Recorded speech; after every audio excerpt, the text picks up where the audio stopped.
مسئلے کے طالب علم کو دعوت دیتا ہوں جو آئے اپنا تقریر پیش کریں۔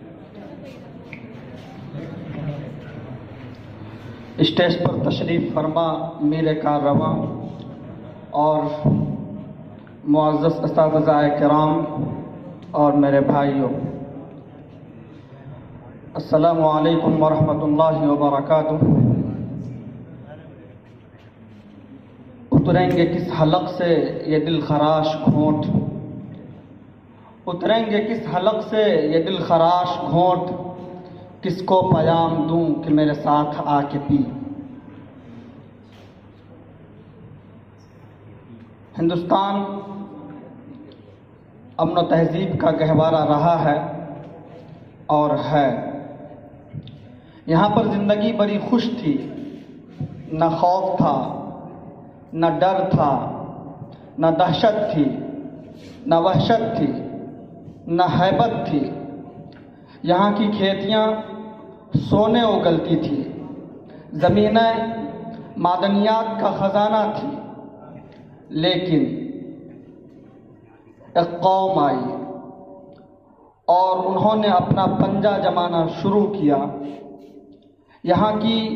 ساری رعنائیاں اور یہاں کی ساری خوبصورتیاں انہوں نے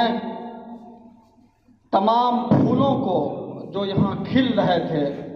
ان کو مسلنا شروع کیا اور اپنے پاؤں کے نیچے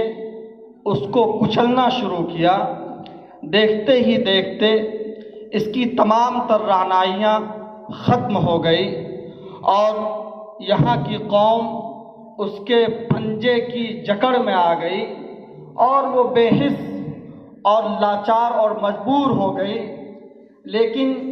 دل میں ایک چنگاری تھی، ایک شعلہ تھا جو بھڑک رہا تھا، جو انہیں یہ آگے بڑھنے کے لیے اور اٹھنے کے لیے کہہ رہا تھا کہ اٹھو، اپنے حق کو لو اور تمہارا حق جو چھینا جا رہا ہے اس کی پرواہ کرو۔ لیکن ایک شام ایسی آئی، بڑی تاریک تھی، بڑا اندھیرا تھا، بڑے خوفناک تھی۔ اس میں وہ پورے طور پر یہاں کی قوم کو مسل کر رکھ دیا اور یہاں کے تخت و تاج کے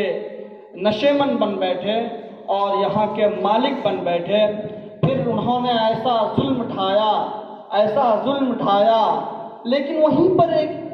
ایک الگ پہلو نکل کر سامنے آیا کہ وہیں سے ہم نے اپنی آزادی کے خاطر، اپنے حق کے خاطر سوچنا شروع کیا، اپنے اکٹھا ہونا شروع کیا۔ ہمارے درمیان جو تفریق پیدا کی گئی تھی قومیت کی بنیاد پر، لسانیت کی بنیاد پر، علاقائیت کی بنیاد پر، اس میں ہم لوگ ایک جٹ ہونا شروع کیا اور ایک طویل مدت کی کوشش کے بعد 15 اگست 1947 عیسوی کو ہم نے اس ملک کو آزاد کیا۔ بھیم راؤ امبیڈکر نے کہا کہ ہم نے سیاسی طور پر آزادی تو حاصل کر لی،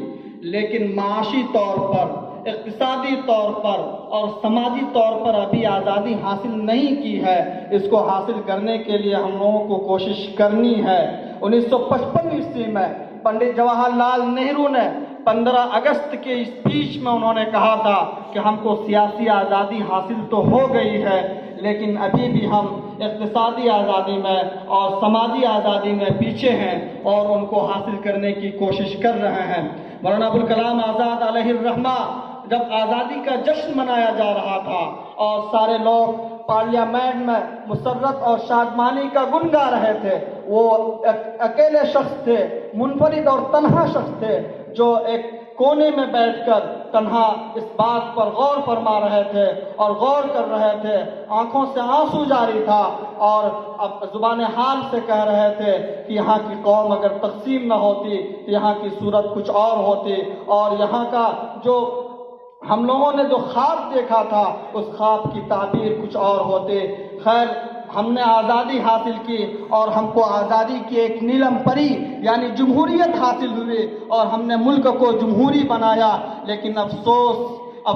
صد افسوس جمہوریت کے جو مقاصد تھے، یعنی کہ ہمیں سماجی انصاف ملے، عوام کی ذمہ داری کا احساس ہو، عوامی حکومت کو قائم کیا جائے، تمام چیزیں جو ایک سہولیات، ایک شہری کو بہتر سہولیات فراہم کرتی ہے، وہ تمام تر چیزیں ہمیں فراہم ہو، لیکن اس کی بنیاد ہی کھوکھلی نظر آتی ہے اور کھوکھلی نظر ہوتی جا رہی ہے، اور اس کے اندر ایک ایسا رنگ گھولا جا رہا ہے کہ اس کی جو لکڑی ہے، جو مضبوط زمین میں گڑی ہوئی ہے، جس کے سہارے کھڑا ہے، وہ کھلتی اور اس کے اندر گھن لگنا شروع ہو گیا ہے۔ تو ضرورت اس بات کی ہے کہ اس گھن کو ہٹایا جائے، اس کو سکھایا جائے، پھر سے اس کو پنپایا جائے۔ اور میرے دوستو، میں ایک بات کہنا چاہوں گا، آج جو سب سے بڑی کمزوری ہے ہماری اور آپ کی کمزوری ہے، شکوہ ظلمت شب سے تو کہیں بہتر تھا، شکوہ ظلمت شب سے تو کہیں بہتر تھا، اپنے حصے کا کوئی شمع جلاتے جاتے۔ میرے دوستو، اخیر میں صرف ایک بات کہوں گا کہ ہم لوگوں کی جو تعلیم یافتہ سوسائٹی ہے، یہ بے حسی کا شکار نہ ہو، اس کے اندر عوامی ذمہ داری کا احساس پیدا ہو جائے، اور جو کام اس کے سپرد کیا گیا ہے معمار قوم کی حیثیت سے، وہ اپنی ذمہ داری کو معمار قوم کی حیثیت سے ادا کرنا شروع کر دے۔ انشاءاللہ العزیز ہم پھر اسی جمہوری نظام کو قائم کر پائیں گے، چاہے کسی کی بھی حکومت آئے، ہم اسی جمہوری نظام میں جئیں گے جس کے مقاصد میں یہاں کا سماجی انصاف تھا، یہاں کی انسانیت کا تحفظ تھا، یہاں کی تعمیر انسانیت تھی، یہاں کی آزادی کا حق تھا۔ تمام چیزیں ہمیں حاصل ہو جائے گی۔ اخیر میں